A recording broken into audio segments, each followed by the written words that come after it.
Good morning, my dear students. Have a beautiful day. Have a nice day. Today, we will start the next topic. Grammar portion का next topic जो है संज्ञा, noun. किया हुआ है आपने पहले भी, सेकंड में, थर्ड में किया होगा, कभी भी किया होगा, फिफ्थ सिक्स में किया होगा। जब भी करते हैं पुराने टॉपिक हैं ये वाले। संज्ञा क्या होता है, सबसे पहले ये देखो संज्ञा क्या होता है, संज्ञा के कितने भेद हैं। सबसे पहले आता है संज्ञा। क्या होता है संज्ञा, आप देखो, किसी व्यक्ति, वस्तु, स्थान, प्राणी और भाव आदि के नाम को संज्ञा कहते हैं। किसी व्यक्ति के नाम को, वस्तु के नाम को, स्थान के नाम को, प्राणी के नाम को और भाव आदि के नाम को संज्ञा कहते हैं। आगे देखिए संज्ञा के कितने भेद होते हैं। संज्ञा के 5 भेद होते हैं। पहला आता है व्यक्तिवाचक संज्ञा। पहला कौन सा आता है? व्यक्तिवाचक संज्ञा। जिस संज्ञा शब्द से किसी विशेष व्यक्ति, स्थान या वस्तु का बोध हो, मतलब उसमें पर्टिकुलर व्यक्ति का नाम दिया गया हो, स्थान का नाम दिया गया हो, पर्वत का नाम दिया गया हो, नदी का नाम दिया गया हो, पुस्तक का नाम दिया गया हो, मतलब नाम जरूर दिया गया हो, वो क्या होता है? व्यक्तिवाचक संज्ञा।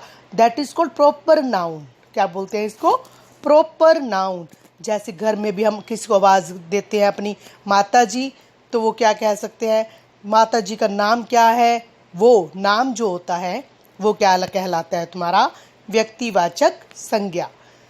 जैसे तेज, नारायण, सत्य, प्रकाश, आकाश, आदित्य, ये व्यक्ति के नाम है। स्थानों के नाम क्या हो सकते हैं? दिल्ली, पंचकुला, मुंबई, ये सारे स्थानों के नाम हैं।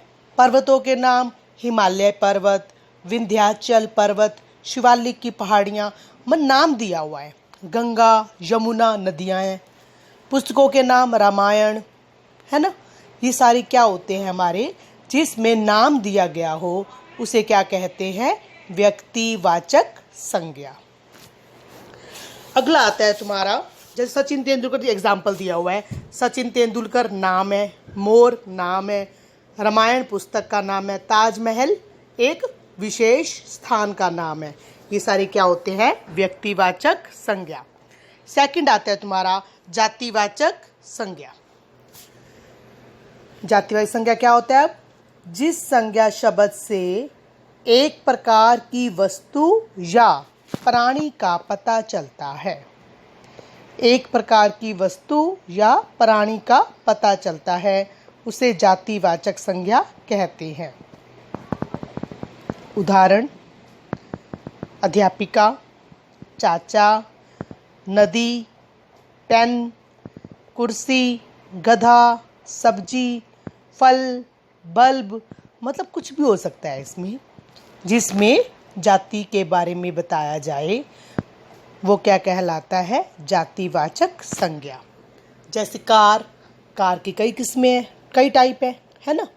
कितने प्रकार की कार होती है? छोटी कार, बड़ी कार, कार के नाम अलग अलग, वो सारे हो गए कार। नगर, नगर सिरसा नगर, रानिया नगर, कुछ भी नगर हो सकता है ना। लेकिन अगर नगर दिया हुआ है तो क्या होएगा? कोई भी नगर। अगर सिरसा दिया हुआ है तो व्यक्तिवाचक में आएगा।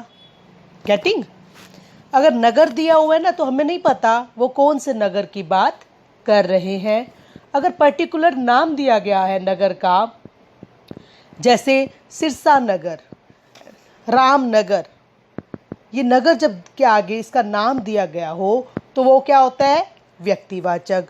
अगर नाम नहीं दिया गया, खाली नगर, नगर तो पता नहीं कितने हैं यहाँ पर, वो क्या कहलाता है? तुम्हारा एक जाति का बोध करवाता है। दैट इज कॉल्ड जातिवाचक संज्ञा, कॉमन नाउन। थर्ड आता है तुम्हारा भाववाचक संज्ञा। एब्स्ट्रैक्ट नाउन ये क्या होता है? जिस संज्ञा शब्द से किसी व्यक्ति या वस्तु के गुण, दोष, भाव, अवस्था आदि का पता चले, वो क्या कहलाता है? भाववाचक संज्ञा। जैसे मानवता, ईमानदारी, अपनापन, अहंकार, भलाई, खटास, निकटता, सफ़ेदी, एक्सेट्रा। ये सारे क्या होते हैं? भाव होते हैं, गुण होते हैं हमारे, वो किस में आते हैं? भाववाचक संज्ञा में। अगला जो तुम्हारा आता है समुदायवाचक, समूहवाचक या द्रव्यवाचक। पहले द्रव्यवाचक कर लो, एक ही बात है। समुदायवाचक और द्रव्यवाचक जो होते हैं संज्ञा, ये दोनों ही कहा जाता है कि जातिवाचक के ही पार्ट है। मुख्यतः रूप से 3 होते हैं, लेकिन समूहवाचक और द्रव्यवाचक मिलाकर 5 होते हैं। समूहवाचक और द्रव्यवाचक को कई बार जातिवाचक के पार्ट भी कहा जाता है, लेकिन हम अलग से बता रहे हैं इसके, क्योंकि बुक में दिए हुए हैं इस बार कि 5 होते हैं। अगला आता है द्रव्यवाचक, मटेरियल नाउन, जिसमें मेटल के बारे में बात की गई हो। मटेरियल नाउन किसी पदार्थ की या द्रव्य की। किसी पदार्थ या द्रव्य का बोध कराने वाले शब्दों को द्रव्यवाचक संज्ञा कहते हैं। सोना, चांदी, पानी, लोहा, घी, दूध, अन्न, ये सब किस में आते हैं? जिसको नापा जा, तोला जाता है, द्रव्यवाचक संज्ञा कहलाते हैं। अगला आता है तुम्हारा समूहवाचक या समुदायवाचक। जो संज्ञा शब्द किसी व्यक्ति के वाचक न होकर समुदाय के वाचक होते हैं, उन्हें समूहवाचक या समुदायवाचक कहते हैं। जो शब्द किसी समूह का बोध करवाते हैं, वो क्या कहलाते हैं? समूहवाचक। सेना, अब सेना क्या होती है?